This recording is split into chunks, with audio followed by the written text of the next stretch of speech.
अनीता और ड्रैकुला एक पहेली का पीछा करते करते काशी के कबीर चौरा के पास बनी एक सुनसान हवेली में घुस चुके थे। व्लाद, मुझे तो ये जगह बहुत अजीब लग रही है। क्या तुम्हें नहीं लगता कि हम कुछ ज्यादा ही रिस्क ले रहे हैं? रिस्क लेना तो तुम्हारी आदत है अनीता, लेकिन मुझे समझ नहीं आ रहा हम यहाँ क्या ढूंढने आए हैं। पता तो मुझे भी नहीं है, लेकिन वो अघोरी हमें यहाँ लाना चाहता था, तो इसका सीधा सा मतलब है यहाँ हमारा सामना किसी ना किसी खतरे से जरूर होगा। मुझे डर इस बात का नहीं है कि मेरे सामने कौन सा खतरा आएगा, मुझे तुम्हारी फिक्र है। ओह गॉड, उफ, ओके, वो सिर्फ एक क्रो था। वैसे तुम्हें मेरी इतनी फिक्र कब से होने लगी हैं मिस्टर व्लाद? बोलो। वो मैं एक बार फिर ड्रैकुला बोलते बोलते रुक गया, मगर अनीता इस बार उसे छोड़ने के मूड में नहीं थी। नाना, चुप रहने से काम नहीं चलेगा, बताओ मुझे, बताओ। वो तुम पूछ रही थी ना कि मैं रोड के ट्रैप से बाहर कैसे निकला था। ड्रैकुला ने बात घुमाने की कोशिश की, मगर अनीता इसको समझ गई। Very smart. तो मिस्टर व्लाद, अब बात घुमाना की सीख गए। ऐसे करोगे तो तुम्हें मॉन्स्टर कौन मानेगा? ये स्मेल जैसे सड़ते हुए मांस और जलती हुई लकड़ी की बू एक साथ हो। क्या लगता है यहाँ पहले क्या होता था? आई डोंट नो, ये किसी पुराने यज्ञ स्थल की स्मेल हो सकती है या किसी भयानक घटना की निशानी। जो भी हो, यहाँ कुछ अच्छा नहीं हुआ। वो आवाज तुमने सुना? हाँ, कोई यहाँ है या कुछ। हाँ, चलो देखते हैं। इधर ड्रैकुला और अनीता हवेली के रहस्य को समझने की कोशिश कर रहे थे। उधर ओमकार एक लंबी नींद के बाद अब जग रहा था। सूरज आसमान में काफी ऊपर चढ़ चुका था। ओमकार ने जैसे ही आंखें खोली, उसे इस बात का एहसास हो गया।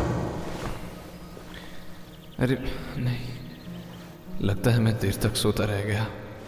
अब मुझे जल्द से जल्द अपने सफर पर आगे निकलना होगा। अरे मेरी तलवार कहाँ गई? कहीं मचान से नीचे तो नहीं फिर गिर गई? मुझे देखना चाहिए। ओमकार रस्सी के सहारे नीचे उतरा और इधर उधर देखने लगा। यहां तो कहीं नहीं दिख रही। अगर मचान से नीचे गिरती तो यहीं कहीं होती। कुछ हो गया है क्या ओमकारा?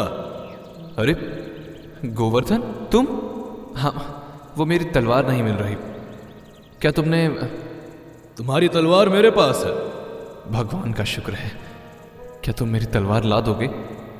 क्यों, तुम कहीं जा रहे हो क्या? अच्छा, जाने से पहले एक काम करो, तुम्हारे पास जो संदेश है वो मुझे दे दो। संदेश? कौन सा संदेश? मैं तो बस एक मुसाफिर हूं। ओमकार को ध्यान ही नहीं रहा कि उसने गोवर्धन को अपने बारे में क्या कहानी सुनाई थी, और जैसे गोवर्धन उसकी इसी गलती का इंतजार कर रहा था। इतनी जल्दी भूल गए ओमकार? वैसे तुम्हारे चेहरे पर लिखा है कि तुम कोई दूत नहीं बल्कि एक जासूस हो। मुझे पहले से तुम पे शक था। काशी नरेश ने तो बहुत पहले साफ कर दिया था कि वो अंग्रेजों के खिलाफ नहीं लड़ेगा, फिर वो भला किसी को संदेश क्यों भेजेगा? फिर भी मैंने इंतजार किया ताकि तुम्हारी असलियत जान सकूं।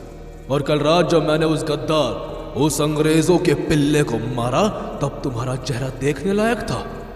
एक गद्दार की मौत देखकर कोई देशभक्त बुरा नहीं महसूस कर सकता है। तुम्हारी बेचैनी ने मेरा शक और गहरा कर दिया था। मैं इंसानियत में विश्वास रखता हूं गोवर्धन। सिर्फ इसलिए कि मैं मौत को देखकर बेचैन हो गया, इसका मतलब यही नहीं कि मैं अपने देश से वफादार नहीं हूं। इंसानियत? ये जंग है ओमकार। यहां इंसानियत की जगह नहीं है। जो इंसानियत के लिए सोचता है वो अपना देश कभी आजाद नहीं करवाता। ओमकार ने बोलते बोलते अपने चारों तरफ देखा। उसे ये समझते देर नहीं लगी कि उस पर कई जोड़ी आंखें नजर रख रही थी। तुम्हारी सोच गलत है गोवर्धन। तुम्हारी देशभक्ति का तरीका सब पर लागू नहीं होता है। तुम चाहते तो उसे माफ भी कर सकते थे। हो सकता है वो दोबारा कभी अंग्रेजों की गुलामी करने के पहले 100 बार सोचता। माफ कर देता? इतिहास से ना सीखने वाले अक्सर इतिहास को दोहराते हैं ओमकार। तुम जानते हो ओमकार, महाराज पृथ्वीराज चौहान ने कितनी बार घोरी को माफ किया था, और अंत में क्या हुआ? उनके साथ साथ पूरे भारत ने सब कुछ खोया, राज्य, सम्मान और अपने लोग। तुम इस बात को क्यों नहीं समझते कि दुश्मन पर दया दिखाना अपनी हार की पहली सीढ़ी है? मैं तुमसे सहमत नहीं हूं गोवर्धन। पृथ्वीराज की कहानी आज भी लोगों के दिल में जिंदा है और वो एक अमर योद्धा के रूप में याद किया जाता है। घोरी एक जालिम के रूप में याद किया जाता है। तुम्हारे तरीके से हम जीत कर भी अपना सब कुछ खो देंगे। ये दुनिया सिर्फ विजेता को प्रणाम करते हैं। हारने वाले की कहानी सिर्फ एक कहानी बनकर रह जाती है और कहानियां बस सुनने में अच्छी लगती है। अंग्रेज हमारे दुश्मन हैं, उनका डरना जरूरी है, उनके दिल में डर बिठाना जरूरी है। लेकिन तुम उन्हें डराने के लिए खुद एक राक्षस बन गए हो। तुम्हारे इन कर्मों के भूत तुम्हें हमेशा सताएंगे। तुमने अपनी इंसानियत खो दी है गोवर्धन। इंसानियत की बात करते हो ओमकार? अगर तुम यहां हार गए तो क्या बचा रहेगा? तुम्हारे उसूल तुम्हारे लिए कुछ नहीं करेंगे। अंग्रेज तुम्हें कुचल कर चले जाएंगे। हो सकता है शायद हम हार जाएं, लेकिन अगर हम अपनी आत्मा के साथ सच्चे रहे तो फिर हम वापस लड़ने का हौसला रख पाएंगे। लेकिन तुम अपनी ही इंसानियत का गला घोंट चुके हो। अगर तुम हारे तो तुम्हारे पास लौटने के लिए कुछ नहीं बचेगा। ओमकार की वो बात सुनकर गोवर्धन थोड़ा रुक गया, लेकिन फिर उसने अपने आप को संभालते हुए बोलना शुरू किया। ओमकार, ये दुनिया हमेशा मजबूत लोगों को याद रखती है। तुम्हारी बातों से मैं इतना तो समझ गया हूं कि तुम कोई जासूस नहीं हो। मैं अब तुम्हें कुछ नहीं करूंगा, तुम्हारी तलवार तुम्हें वापस कर दूंगा। लेकिन मेरी ये बात याद रखना, इंसानियत उस पर दिखाओ जो इंसानियत के काबिल हो। वो देश से, अपने लोगों से, अपनी संस्कृति से धोखा करे, गद्दारी करे, वो इंसानियत के लायक नहीं होता है। मैं जानता हूं मैं तुम्हें समझा नहीं पाऊंगा, लेकिन एक दिन तुम्हें समझ आएगा कि असली शक्ति दया और धैर्य में है। ओमकार ने देखा कि गोवर्धन ने अपने हाथों से एक इशारा किया और उसकी ओर ताने हुए सारे धनुष बाण नीचे हो गए। ओमकार की तलवार लाओ। एक बागी दौड़ते हुए ओमकार की तलवार लेकर आया और उसने वो गोवर्धन के हाथों में पकड़ा दी।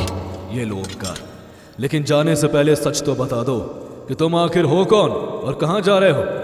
शायद मैं तुम्हारी कोई मदद कर सकूं। मेरा नाम ओमकार ही है और मैं एक तलाश पर निकला हूं। तलाश? कैसी तलाश? पता नहीं, बस इतना पता है कि मुझे एक ऐसी जगह की तलाश है जहां पत्थर भी प्रेम की कहानी कहते हैं। ओमकार की बात सुनते ही गोवर्धन की आंखें चौड़ी हो गई। ओमकार ने यह देखा और उसे यह समझते देर नहीं लगी कि गोवर्धन को इस बारे में कुछ पता है। क्या तुम जानते हो ऐसी किसी जगह के बारे में? पत्थर भी प्रेम कहानी कहते हैं। कौन सी जगह? कहां है ये जगह? ऐसी तो एक ही जगह हो सकती है। तुम इसी रास्ते पर चलते जाना, एक दिन के सफर के बाद तुम्हें वो जगह दिख जाएगी। और अगर भटक जाओ तो किसी से भी पूछ लेना कि वीर लोरिक के प्रेम की निशानी कहां मिलेगी। वीर लोरिक? अपने जहन में वीर लोरिक का नाम लेकर ओमकार वहां से आगे बढ़ चला। उधर काशी में अनीता और ड्रैकुला अभी भी हवेली के रहस्य को समझने की कोशिश में लगे हुए थे। ओह, कुछ समझ नहीं आ रहा है। आखिर हम यहाँ कर क्या रहे हैं?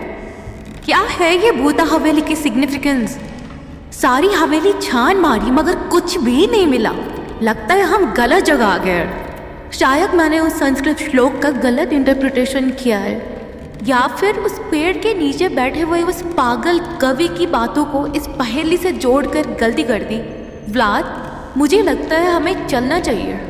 हम यहाँ बस अपना टाइम वेस्ट कर रहे हैं। अनीता बुरी तरह फ्रस्ट्रेट थी क्योंकि 2 घंटे से ऊपर हो चुके थे, लेकिन उन्हें अभी तक कुछ भी ऐसा नहीं मिला था जिससे वो ये जान पाए कि अघोरनाथ ने उनको पहेली के जरिए यहाँ आने को क्यों कहा था। नहीं अनीता, मेरी गट फीलिंग कहती है कि तुम्हारी इंटरप्रिटेशन गलत नहीं थी। ना जाने क्यों मुझे यहाँ कुछ तो गड़बड़ फील हो रही है। शायद हमें और ध्यान से देखना चाहिए। मैं कह रही हूँ कि ये गलत जगह है, यहाँ कुछ भी नहीं है। उफ, वो क्या है? क्या क्या है? अनीता की नजरें ड्रैकुला के पीछे वाली दीवार पर टिकी हुई थी। उसने हाथ उठाकर उंगली से उस दिशा में इशारा किया। जिसे देखकर ड्रैकुला तुरंत पलटा।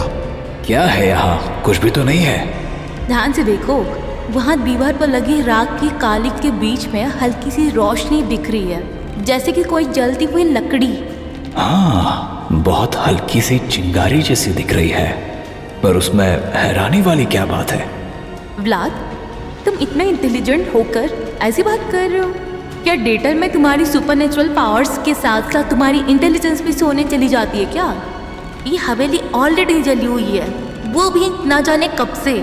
तो फिर ये लकड़ी की दीवार अभी तक कैसे सुलग रही है?